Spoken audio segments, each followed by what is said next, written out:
guys, welcome to the podcast. I am like overflowing with joy. I don't know why, I'm just so excited to talk to you today. Yay! This is the Knitty McPurly podcast. Thank you for joining me. I am your host, Devin AT You can find me online at KnittyMcPurly.com. I am Knitty McPurly on Instagram, and if you want to email me, I am Devin at KnittyMcPurly.com. All that stuff is down below. Subscribe, thumbs up, do all this stuff. Happy Sunday. How is everybody? It's super overcast here, but again, I don't mind. It's really like wet in Virginia. It's just very humid. So it's going to be an indoor day, but that's fine. I am two-fisting it today with two coastal cups. I have coffee in my Washington cup and water in my Florida cup. So I've got all the vibes. Thank you, Rachel and Sherry, for my lovely cups. Progress and shop news. Okay, the big news for today is that the advent calendars go on sale today at noon. I should probably send out a newsletter. Okay, yes, maybe, I don't know. Here you are, I don't know. I sent one out on Friday. Is a Friday and a Sunday too much? I kind of feel like that's a bit much. Once a week is enough. But today at noon, Eastern time, advent calendars go on sale. If you are a longtime Knitty McPurly advent calendar person, then you know what you're getting. The only thing I'm going to change this year is I'm going to make my packaging a little prettier. I feel like last year, I don't know how it happened. It just ended up being kind of brown. I don't know why, but I'm going to upgrade the packaging a little bit, make it a little bit prettier. And they are $125 as always. I hope never to have to increase that price. I just think that's a really good price point. A lot of advent calendars are very, very expensive. I really didn't know how much people were charging, but I've looked around and some of them are really, really a lot. And I understand, I mean, I get it. Costs are, it's a lot. It's a lot of work. It's a lot of time. But I want to keep the price point there. So what you are getting if you choose my advent calendar is 25 10-gram minis in Kiev DK, which is not that different from Dubrovnik DK. It's just that, like I said last time, that is the way that I can get 10s, 20s, and 50s. It's just easier for me than doing the Dubrovnik DK. I just do the Kiev DK, even though it's almost the same. So that also comes with a mystery knit along. And this year we're making ornaments. If you're new here and you haven't heard that before, we're making ornaments this year. I'm going to put up the little graphic that I made for the advent calendar. Isn't it so cute? So I made this graphic and I thought, gosh, it really embodies what this calendar is going to be. It's going to be cute. It's going to have bright colors that are traditional Christmas, but also modern Christmas. So also I plan to include the supplies to make the ornaments. There are, going to be a few extra things like the safety eyes and fiber fill and things like that. You're not going to need a lot of it, but you will need a little bit. And so rather than send you all to the store for a big bag, I'll just send you a little bit. How about that? So anyway, those go on sale today if you want to join in. I have less than last year, but last year I made $1 million. So I'm not making $1 million this year. But I don't expect them to sell out today. But you never know. They might. You might make my husband's whole day and sell out today. Okay, so that is happening today at noon Eastern time. If it's past that, just hop on over to the website. There's probably some left. But the most exciting thing for me, you might notice, is my Awaken sweater. Now, I have a shirt on underneath this because it's a podcast, but I really feel that I could wear this without a shirt underneath, even though the lace, because I just don't feel like it opens up all that much. But I will stand up so you can see, because you've been following along. So this is the Awaken sweater. This is a Knitty McPurly pattern. You can find it over on my website, and it doesn't look like this in the pattern. It's like a dark gray, and this part is a hot pink. But I will be taking pictures of this and including it in the listing so that you can see it too. This is Frankfurt fingering weight, and it's in Meadow and June's color of the month. Now I cast on for the size 3, But when I got to about here, I had the option of doing the last set of increases to make the whole thing the size 3. And I really feel like I could have, you know, I have a little bit of positive ease, but not a ton. So I really totally could have done that, but I was afraid of it being too big. And then, so I kept it at the size 2 for the body, and I used the smaller needle, which is the US 2 rather than the 3. So the US 2 is for the ribbing here and here and here. And then you do the body of the sweater in a size 3 needle. And I just accidentally somehow, I don't even know how that happened, I ended up doing the body in the size 2 needle. But I love the sleeves. Look, see how my wrists aren't showing? When you have a body part that is just not off the rack, for me, it is my arm length. It's just really nice to make your own clothes because then your wrists are not cold. So anyway, I love how it came out. I think it came out amazing. I'm so happy with it. I have no regrets about any of the decisions or mistakes that I made. I feel totally good about it. I love the colors. I love this green. My eyes are green, and so green is a color that I tend to look good in. But yeah, it's just great. It's fun to pick a color that you like to wear, that looks good on you, and to just, you know, get 1,000 shades of that and make all your clothes in that color, because then you'll be happy when you put them on. Okay, so there's that. I cast this off, blocked it, so happy. But then after that happened, you know what happened next. You know, you're in that moment of, well, what do I do now? Like, you had your project. I had my swim practice project all ready to go, right on my end table, ready to go out the door. And now the project was done. So what do I do now? So, you know, the obvious answer is grab a WIP, right? A work in progress. Grab one of those. And that is pretty much what I did. I'm going to talk a little more about that in my topic of the week section. But one of the things that I worked on is my socks for Gigi. So this is the finished one. This is some yarn that I got at the retreat, dyed by Holly Armstrong, who is Mystery Mouse. Hi, Holly. So that's the finished one. And earlier in the week, I just had the cuff. I'm a cuff down person. I just had the cuff for the second sock. So I got a little bit of knitting into it. And here I am knitting on a 9-inch circular, which is not my favorite way. But does anyone else have this happen where you own a lot of knitting needles, but you're not really sure where they are? They're probably in a project bag somewhere with something half done on them that you've completely forgotten about. So my favorite way to knit socks is on 3 16-inch circular needles. It's luxury, okay? I know I could do it on fewer needles, or I could do it on one really long needle. I know. Or even two, like 2 24-inch needles. You could totally do that. There's a lot of ways to knit a small tube. But my favorite, like, luxury way is 3 16-inch circulars. I say luxury because each of those needles is about $10. So, you know, it's probably the most expensive way to do it. But if you knit a lot of tubes, which I do, then it's worth it to do it the way that you really like.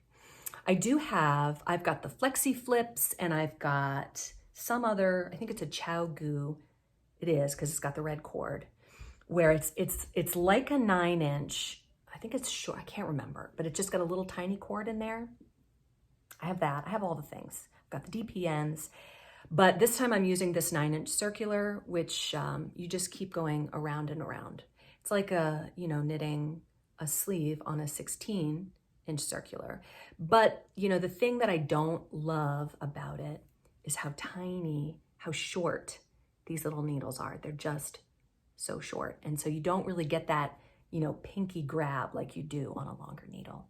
Anyway, all that to say that I did satisfy my family movie night and swim practice knitting needs by knitting Gigi's socks. She's excited about them. Gigi's the only knit-worthy member of my family. I think Antonin my son, he's about to be 11. Next week is his birthday. Not this coming week, but the week after. He's going to be 11.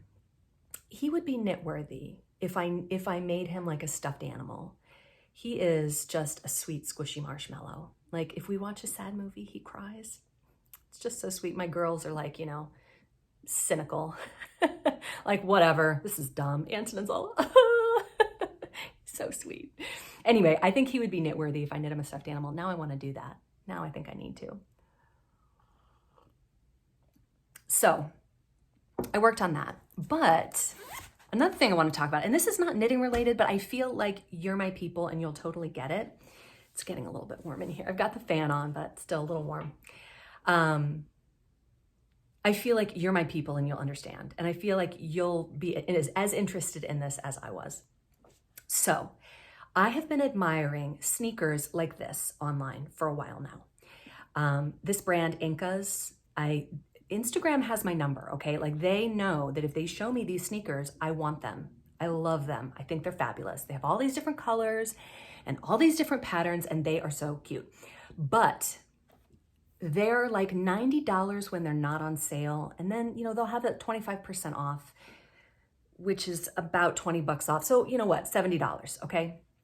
And I'm just like, I am not in it at $70. I'm just not. But wouldn't it be fun? And what I'm about to describe to you cost me way more than $70. It was like $125 to do all the kids and me, the project. Wouldn't it be fun if the kids and I went to Walmart and bought a cheap pair of sneakers in the shape that everyone likes? Like everyone gets to pick their shape or, you know, kind of style. Walmart has a lot of sneakers for women. Now for boys, I had a harder time, but I've got some things in my mind. Anyway, and what if we got some cheap sneakers from Walmart and we got some leather paint, and what if we painted sneakers? And it would be like a fun summer project. So I talked to all the kids and I said this to them like at the very beginning of the summer, beginning of June. I'm like, this summer, let's do it. So yesterday, Gigi's like, Mom, I think today's the day, because we had nothing planned. We had a free day. And I was like, let's go. So we went to Walmart. We got everybody's input. We didn't take everybody to Walmart because that would be insanity. No. So Gigi and I got everybody's information, you know, the shape you want and what your size is and, you know, what you wanted basically. And we went to Walmart and we got shoes for everybody. And I impulse bought a hibiscus because it was $15. And I love a hibiscus. Oh my gosh, my back porch is so, so beautiful. I would show it to you now. It's right out this window, but it's kind of overcast. Anyway, we're not talking about hibiscus. We're talking about shoes. So then I had looked at leather paint on Amazon and it was pricey and small. And that is not what this project was. This was everyone needs to have plenty of paint. If it were just me doing it, I probably would have chosen the colors carefully and just ordered the small amounts of the expensive paint. But since the whole family was doing it, except my husband, he doesn't wear sneakers, I thought this has got to be a large quantity of paint that will work. So we went to Michael's because I had looked at Hobby Lobby. I love Hobby Lobby. That's the brand I want to give my money to generally. But they didn't have leather paint and I hadn't looked at Michael's. So I went to Michael's and looked and they also didn't have leather paint, but they did have in the acrylic paint section, like multi-surface paint. And it had a list of all the surfaces and fake leather was not on there, but there were so many other things. I thought we're just going to give this a try. And it was like $2. So it was about $2 for each container of paint. And so we got like, I don't know, we got the rainbow, black and white, and then we got like a hot pink and an aqua, because I'm like, those colors are going to be popular.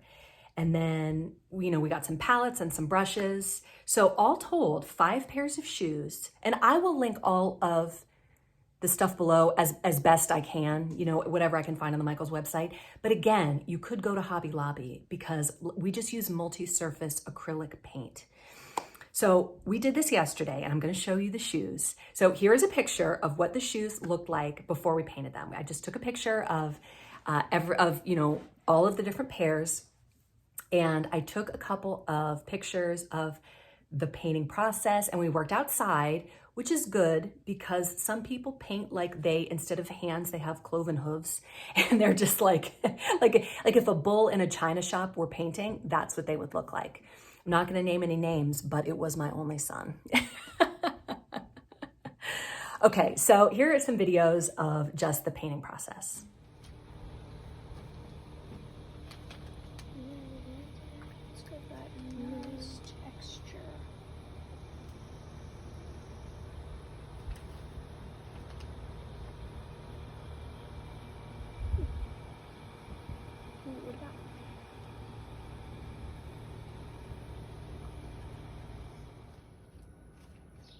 That looks super good, Jeej. I know. I'm happy with it. Dad left his phone out here. Nice, Shar. I'm doing rosemary. Ooh. This is my shoe. Cool, man.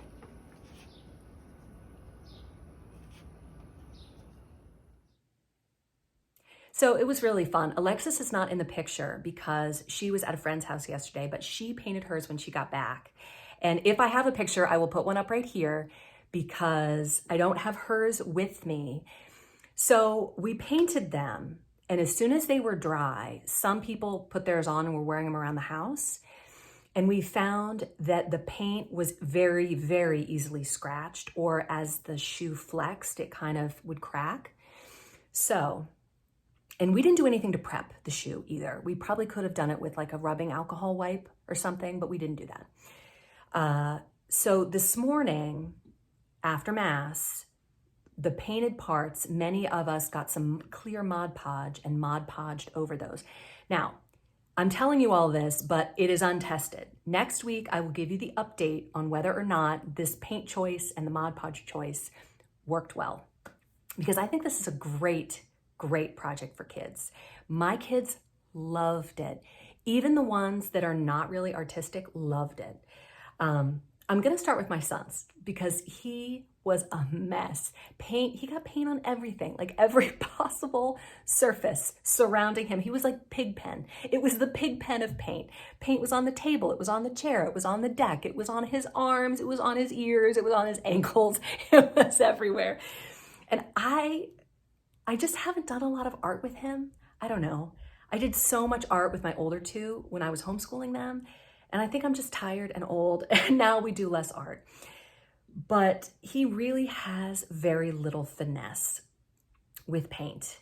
And I said, dude, thin coats, thin, let it dry. And it dried super fast. Thin coat, put on another coat. But he just couldn't. He was just like thick coats and it was everywhere.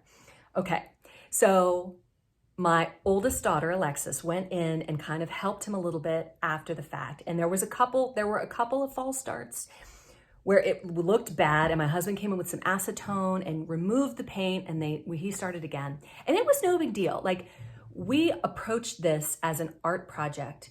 If in the end you have a pair of shoes you like, great. If you don't like them, whatever. You can wear them to play, whatever. We had a very easy attitude about the whole thing. And you really have to have that with kids doing art. And it was really great. Anyway, so I had a hard time finding shoes for him. So I ended up getting him black ones. And I think they look pretty good. Not bad, right? They're a little, because of the paint. And he has not Mod Podged them yet. And you can see that they had red and he kind of painted over the red.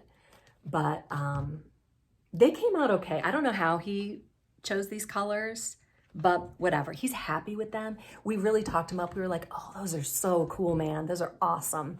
So we need to put some Mod Podge on them and see how they fare, because he painted plastic, he painted cloth, he painted fake leather. So we'll see how that all works out. Now Gigi and Alexis, but I don't have hers here, they took a very different tack because they're teenage girls. So Gigi painted hers. She got this style of shoe that's very popular, and she painted hers different. And she went with the Charlie Brown graphic on the side there. Isn't it cool? But she, left some white space, and here's Snoopy and Woodstock. And then there's the inside like that. Just, they came out so good. She wore them to Mass today. and she showed them to Father. And oh, I don't have Charlotte's with me, but you know what? I took a little video of Charlotte showing hers. So here's that. Go. Hi, so I'm going to be showing my shoes right now. I have painted these because yesterday, me and my mom, my sister Gigi, and Aunt Snin all painted shoes. And Alexis too, but she painted them later. Yeah, my sister Alexis painted them later. And then this is the front. It's a wave with like a pretty pink background. I put another layer of pink, but it got a little too dark. And we took the laces out. So yeah, that and then just here it says I love God. And then nice. Here's an airplane. I got a little rainbow. That's awesome. And then I have this side. Can you show us the other one? Yeah. Oh, and this is my favorite part. Yeah, that came like that, right? Yeah, I didn't do that. I'm not that good. Well, it's rubber. It'd be hard. Yeah, to so paint I on that. just put Mod Podge on this, but I can still like. So this is the front. It's supposed to be like the sky and the rainbow and no, like here. the sun. Oh, I see. Here's supposed to be like a tie-dye kind, and then here it's like just cute, like my pink sun. Love it. And then here it's yellow up here, and I don't think you guys noticed, but I did this on purpose. It's yellow up here on this one, and here in this I one. see. I like how they're different. Thank you. Super If cool. they were the same, they wouldn't be as unique and good. And then That's this true. is the side, I think, in my defense, that this looks like a wafer. Like a what? It looks like a little cookie. Like with the holes. Oh, I see what you mean. The texture of it. Yeah. And it looks Cool. And then, That's awesome, Char. thanks. Love it. Sorry I haven't montaged this one, but All right, you want to say bye? bye. Okay. So, yeah. So Charlotte and Gigi wore theirs to Mass today, and they just look so, so good. They showed them to Father, and Father was like, wow, because he's not crafty at all. Like, his brain does not work in art at all. He doesn't even know color names. The other day, he was at our house, and one of the girls showed him something hot pink. He said, what is that, foosh? We were like, what? So we teach him color names pretty often. Anyway, so let me show you mine, because I was really inspired by the Incas that I showed you before. And I went a different shape, and I painted I just went with suns because I got kind of lazy. Now this beige color came on the shoe, and then I painted the tongues kind of that yellow. And I painted mine to be the same, but those are the ones that I did. I love them. I'm so, so happy with them. And so this cost, the shoes were like $15 to $20. I don't remember. They were all between $15 and $20. And I mixed all of this paint. All of this paint was just either, it was rainbow colors mixed with black or white, or it's funny because when I made this green, I was aiming for this color. I didn't intend to do a green, but this is the color of my purse, so it kind of worked out. If we care about matching shoes and purses, which I don't, but still, it's kind of cool. So I mixed yellow and black, and the kids were like, why did yellow and black turn green? And I'm like, because in the black, there's blue. Somewhere in this particular jar of black, there's blue in there, and that's why it turned green. So to make this, I mixed yellow and black and orange, and that got me this dark yellow, bright, bright yellow, bright, bright orange, and black, and got that. So anyway, I'm super pumped about how they turned out. I've Mod Podged the painted parts, but I have not walked around in them yet, so I will let you know how that goes. Okay, topic of the week. So I started watching Julie's podcast. Julie is the Knitty Cats, also on YouTube. If you haven't seen it, go watch it because it's great. I love Julie and Deb. They are just great. So, so awesome. I love having knitting friends. And when my knitting friends have a podcast, I feel like we're interacting. How when you watch my podcast, you feel like we're hanging out? Well, I feel like that too when I get to watch Julie's podcast. It's so great. So I think it was her second one. She talked about Attic 24. And my brain, like, because I don't know why. Attic 24, and it goes through some other company. I don't even really remember. Anyway, I'll figure it out and link it below in case you're interested. But Julie talked a lot about it, and she has way more experience and knowledge. So go watch that one if you want more information. But she had this blanket. Do you see this blanket that she's holding in this picture right here? That is the stitch pattern that I wanted to make. And she talked all about these Attic 24 blankets and how she has bought a couple of them, and she's made some, and that is one of them. And I just loved it so much. Now, these kits that she has been buying to make these blankets come from England. And I wouldn't even think to buy something from England. 2 reasons. The pound, it used to be back in the day. Fun fact about Devin, I studied for a year at Oxford at the Center for Medieval and Renaissance Studies and Keble College. And back then, $1.75 equaled £1. So the exchange rate is terrible going that way. But Julie was like, these are super affordable. So I'm like, okay, let me go look at the exchange rate. Well, right now, and I'm sorry, my British friends, Elaine, I'm so sorry, but right now, $1.25 is equal to £1. So the exchange rate is a lot better, probably because of the euro. The euro and the dollar tend to be about equal, but the pound has really come down.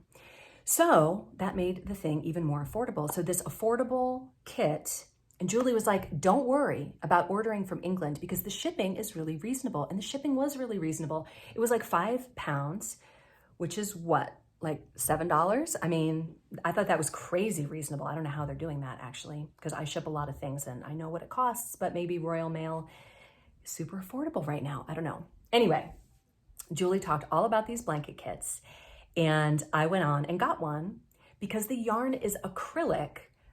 I don't sell acrylic yarn, and I tend to not like acrylic yarn, but Julie said they were super soft and they washed really great. And that is what I want because I want to make my oldest daughter a blanket for when she goes to college. So she's entering her senior year. And then after that, she's going to Ohio for college. So it's about 6 hours away. And she's going to need a blanket that I made for her. So I picked out a kit. I'll put a picture up if I can find one and have time and if I want to do that.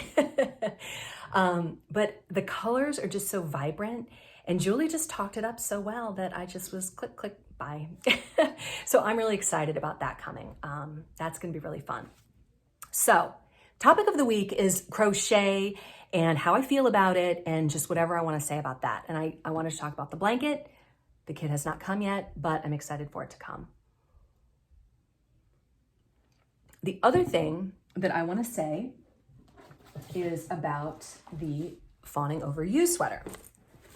So I've got my bag from Barb and Aaron and Amy, I think. I mentioned this before, and I mentioned it in connection with some annoyance. It's the Fawning Over You sweater, and it's so cute, right?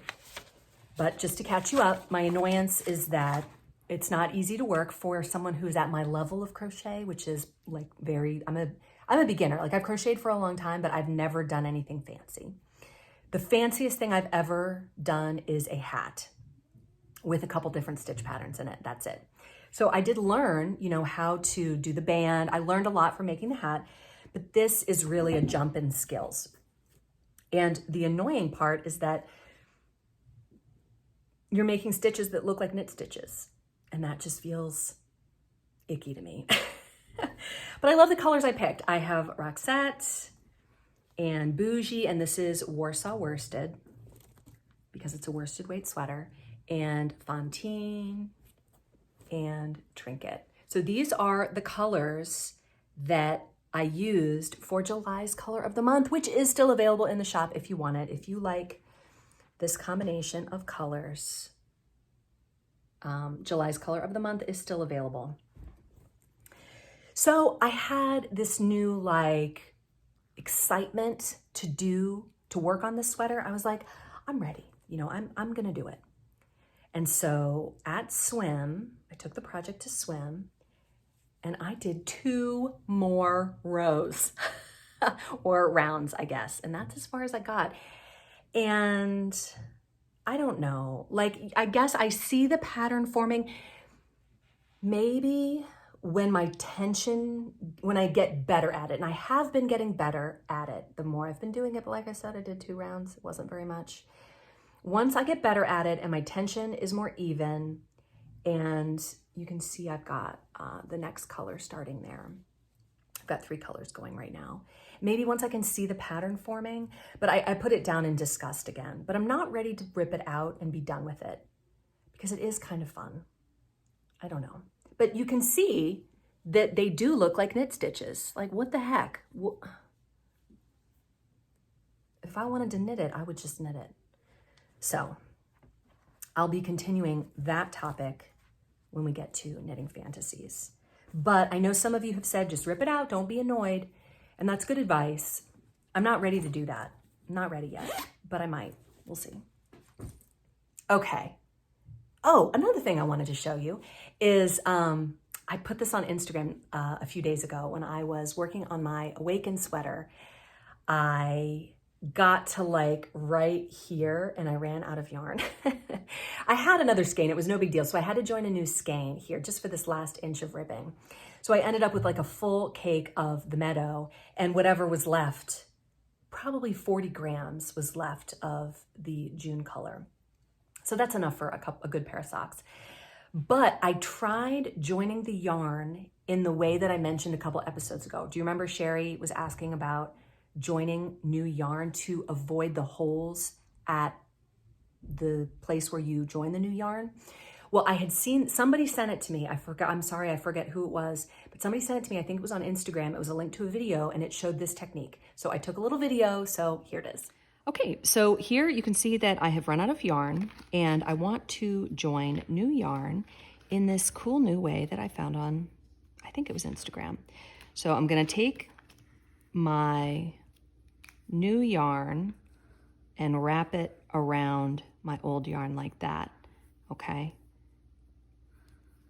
So I've got the new yarn, I've got the tail and the working yarn like that. And then I have my old tail right here. So what I'm gonna do is kind of hold on to that old yarn a little bit. And how did they do that? I don't know. All right, we're gonna knit into the working yarn and the tail. And you go back and forth between the working yarn and the tail for a few stitches. And the purpose is to join the yarn without having like a chunky part. You know how if you were to go into both, you'd get kind of a chunky part. So I'm gonna go into the working yarn and the tail, and this joins the new yarn. Super nice. All right. Okay, comments. Terrat331 said, you absolutely can do crocheted color work and have it look like crochet. Check out the designs of Natalia Kononova. I guess her shop is called Outstanding Crochet. Natalia is an incredible crocheter and designer. She uses various crochet colorwork techniques and it is stunning. Oh, awesome. I have crocheted several of her designs and her patterns are very well written. I have also crocheted graphgans for my sons, which was fun. A graphgan?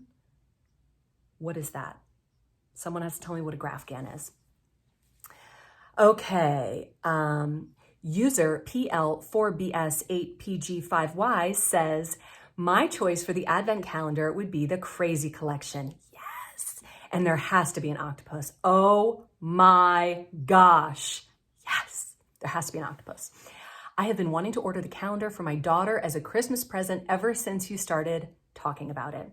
It would bring her joy to make the little animals for her 4 small grandchildren. The traditional advent calendars are abundant and seem a bit mundane to me. Fair enough. Wild and crazy is more my style. Me too. And those ornaments on your tree that are a little bit weird, aren't they your favorite?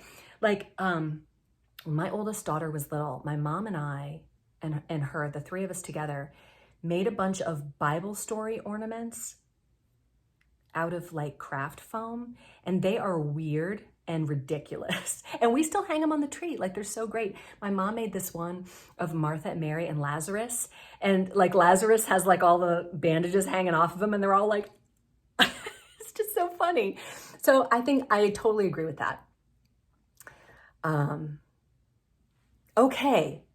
Rosemary O'Brien 2569 says, I have both acrylic pins and enameled metal knitting pins and love both as long as they are colorful and have the push pin backing. They are so nice to hang in your craft room to remind you of your favorite knitting podcasters or shops. Awesome. So there has been some movement on that front. I am working with a pin company, and we are working on a murdog. So that's happening. It's very exciting. And it was more affordable than I thought. So yeah, it's going to be great. I'll keep you posted on that. Amy J 9907 says, I'm excited for the Advent calendar because I love making ornaments. Such a fun idea. I hope I don't miss the pre-order. It's ready, Amy. Go get it. I don't shop on Sunday, so fingers crossed I can purchase it on Monday. Girlfriend, should I not put these up on Sunday? I get it. That's awesome. I would love it if the ornaments were whimsical, but still Christmas themed. So like octopus with a Santa hat, maybe? Awesome. Heather Goldsmith says, thanks for reading out my comment. I do actually have a knitting heritage, but my mom, I'm actually an Aussie, only really showed me how to knit and crochet. She always had something in her hands, but with 2 younger brothers, she never had the patience or energy to teach the 5-year-old me to do either. She did point me towards books though, and being a total bookworm, I found it easier to learn by both reading and doing. That's cool. I find it difficult to learn something I'm supposed to do with my hands from a picture in a book. That's why YouTube is so great for me. I recall poring over the written instructions and absorbing all the information and making my own doll clothes, learning about ease and tension by trial and error. I still prefer written instructions over charts and videos, but appreciate people learn best in different ways. I always enjoy your podcasts. I think the real appeal of crochet is that it works up faster, not so much the stitches, though I love the texture of an obviously crocheted garment personally. Once you get the hang of crochet, it's a rapid process. Yeah, I agree with you there. But I do love the look of crochet. It's different. It's something different. You can do a lot with knitting. I mean, I've got lace and I've got bobbles and lace and, stockinette and color work, and you can do a lot with knitting, but I really like the look of crochet. Which brings me to knitting fantasies. Now, you're going to start to wonder if this is even a knitting podcast anymore, because I've talked about shoe painting and I've been talking a lot about crochet. Maybe I should get back to knitting, but not just yet. Because I still want to crochet a sweater. I just want to. I feel like this one that's annoying me is going to be a slow process because it is just, a couple of steps up at one time. So that made me go look for an easy crochet sweater. And in the search for that, somehow Google showed me this one. This is a crochet sweater.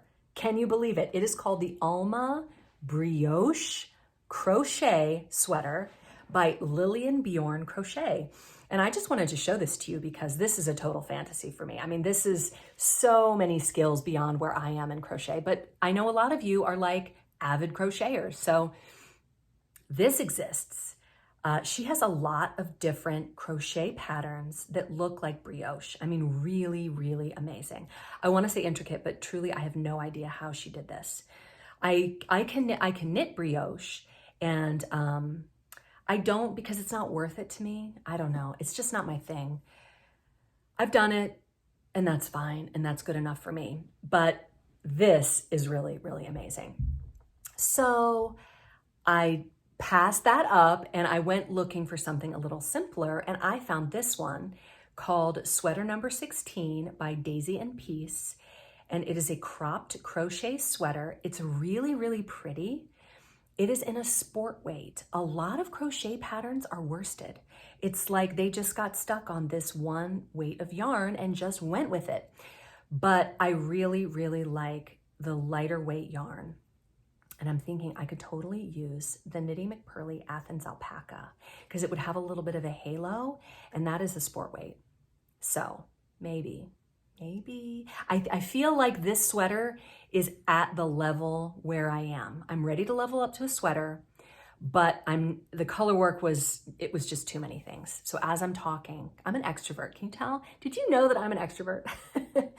We extroverts come to conclusions through talking. So I'm thinking more and more like, I need to make this sweater. This would be really fun for me. And since it works up faster, you know, maybe that would be a great thing for Devin. Okay, so here's what happened.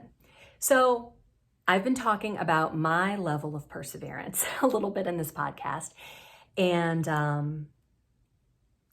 you know, you just have to decide, especially because what we're talking about is our hobby, right? There are people like Rachel. I'm about to tell you a story from Rachel, not Rachel of the Washington mug, different Rachel. But there are people like her who persevere a lot. I mean, I'm about to tell you a story of a lot of perseverance. This story is called The Saga of the Lace Ribbon Stitch Stole. Okay, Rachel says, "Hi, Devin. I hope this finds you well. This story is about a specific project I designed based on a stitch pattern I came across close to 12 years ago. Here goes.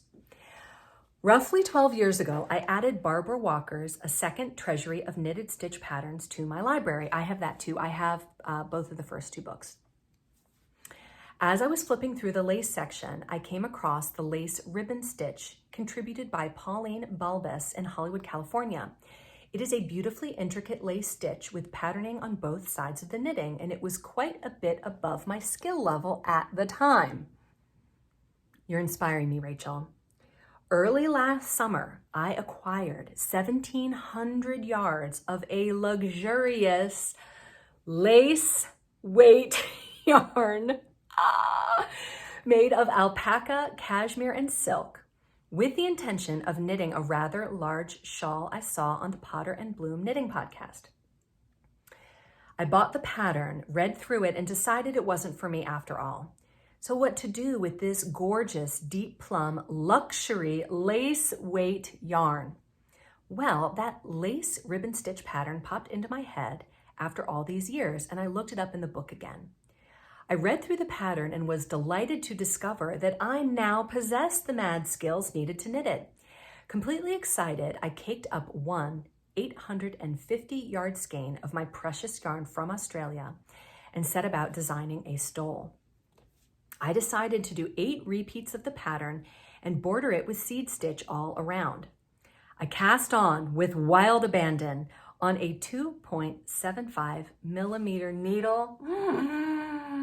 Oh, okay. Oh, man. I know many of you who have done something like this where you've got lace weight and a tiny, tiny needle and a lace pattern. If you're like me and you've ever done something like this, okay, I just needed a minute to process that. Then you understand, I need like a paper bag to breathe into. But I know my mom watches this podcast and she's probably going, I don't really know what the big deal is. Okay. After a couple of false starts caused by a few dropped stitches, I plowed on with confidence and would try to do one 12-row pattern repeat as often as the mood struck. By October, I'd knit half the cake of yarn and had a pretty long stole. While visiting my daughter in Indiana, tragedy struck.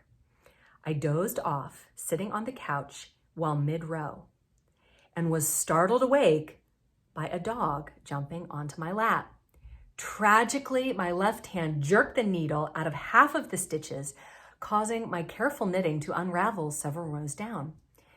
As this pattern is true lace knitting, I was not even going to attempt to salvage yarn overs and decreases on both sides of the fabric. So the project went into the naughty corner until I could figure out what to do. This is exactly what I do When I get to a point where I'm annoyed, I just put it away until you feel like you can handle it. Late in January, I was feeling brave enough to make the decision to break the yarn and start the stole again from scratch. As I wanted it to be longer than what half the cake would make, I caked up the second skein and set about restarting the stole.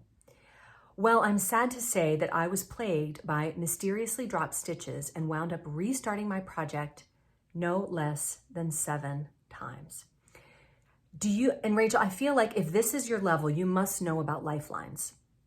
If you, watcher, don't know what a lifeline is, it's where there's several different ways that you can put a lifeline into your project.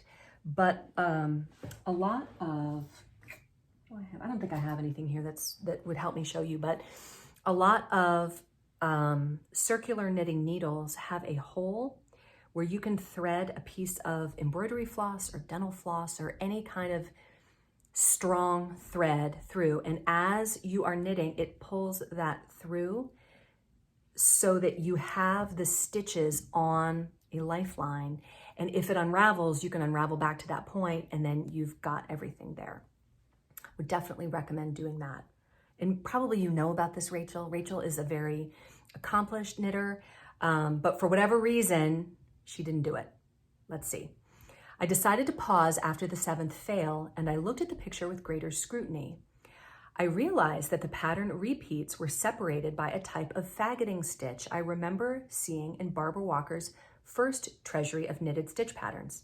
This time around, I decided to do a swatch of 2 different faggoting stitch patterns to see which one came the closest to the picture in the lace ribbon stitch. I settled on the reverse half herringbone stitch and set about redoing the design to accommodate my discovery. I'm happy to report that the redesign is going quite well thus far, though it hasn't been perfect. As careful as I'm trying to be, there have been a couple instances of dropped stitches that I noticed early enough to repair successfully. If I've learned anything from this exercise, it's been that patience, determination, and knitting a little more slowly go a long way when tackling a complicated stitch pattern. It's also okay to give yourself permission to completely abandon an idea in favor of a design you're happier with. Knit on, knitters. And my response to her was that she is an extremely persevering woman. Oh man. And she said, I'm either a glutton for punishment or all of the things you said, but I'm definitely determined to conquer that pattern. I forgot to say that the most difficult stitch is the purl 2 together through the back loop. Yeah, because you got to go through the back loop. You got to go all the way around, right, to purl those together. Fiddly any day of the week, but very challenging in a lace weight yarn. Oh man, girlfriend, wow. The picture that she sent is just of the stitch pattern. It's just so ambitious. I really admire her willingness to take that on. I would love to see pictures of the stole in whatever stage you have, Rachel. That would be amazing. Wow. Where are you on that? Like, this is our hobby. So, you have permission to abandon whatever you want. You have permission to rip out whatever you want. You have permission to not even start something like this and just say, I like stockinette, where I can watch a movie and just knit in a circle, round and round, and that's totally fine. You can cut heels in later, you can do whatever you want. You can do whatever you want. But anyway, leave me a comment. Tell me how you feel. Like, what level of perseverance? I guess it's how bad do you want the finished object? It's like my son with the shoes. He really wanted the finished shoe. He was not so much a process shoe guy.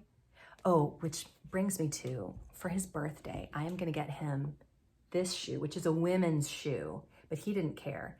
And I'm going to get just the plain white ones, and I'm going to cut out a Nike swoosh, because he wants these like $300 Nike shoes, which is crazy for a kid who's growing. Like, if your feet are done growing and you want to save up and buy them, go for it. But when your feet are still growing, I'm going to get you the $15 Walmart ones, and I'm going to cut out a faux leather Nike swoosh and paint them the way that he wants and give them to him for his birthday. So that'll be fun. Anyway, if you have a knitting story, send it to me. Devin at KnittyMcPurly.com, DEVIN. If you send it to DEVON, I did not get it because that's not my email address. But yes, send me your knitting stories so I can share them on the podcast. Thank you for joining me, and I will see you next week. Bye, knitters.